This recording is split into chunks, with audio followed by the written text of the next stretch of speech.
Hi everyone, good morning. Welcome back to my mini blog.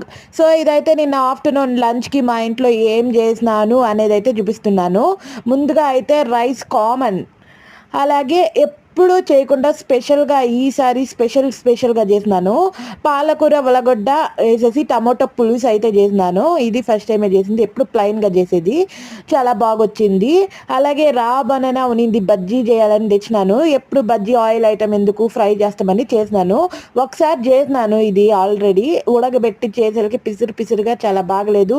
మా ఇంట్లో ఎవరు తినలేదు, పడేసిండ్రు. అందుకని ఈసారి రౌండ్గా కట్ చేసి, తొక్కు తీసి రౌండ్ కట్ చేసి కొంచెం ఆయిల్ వేసేసి దాంట్లో ఇదేసి బ్రౌన్ కలర్ వచ్చేదాకా ఫ్రై చేసుకున్నాను, కొంచెం ఉప్పు పసుపు వేసి. ఆ తర్వాత ఫైనల్ స్టేజ్లో ఉండేప్పుడు కారం పొడి ధనియాల పొడి వేసి మిక్స్ చేసేసి 1 నిమిషం పాటు, ఆ తర్వాత అన్నంలో వేసుకొని తినేకి బనానా ఫ్రై అయితే రెడీ అయిపోయింది. సో ఇవన్నీ తిన్నాక కొంచెం సాలడ్, తాగడానికి నీళ్ళు కంపల్సరీ.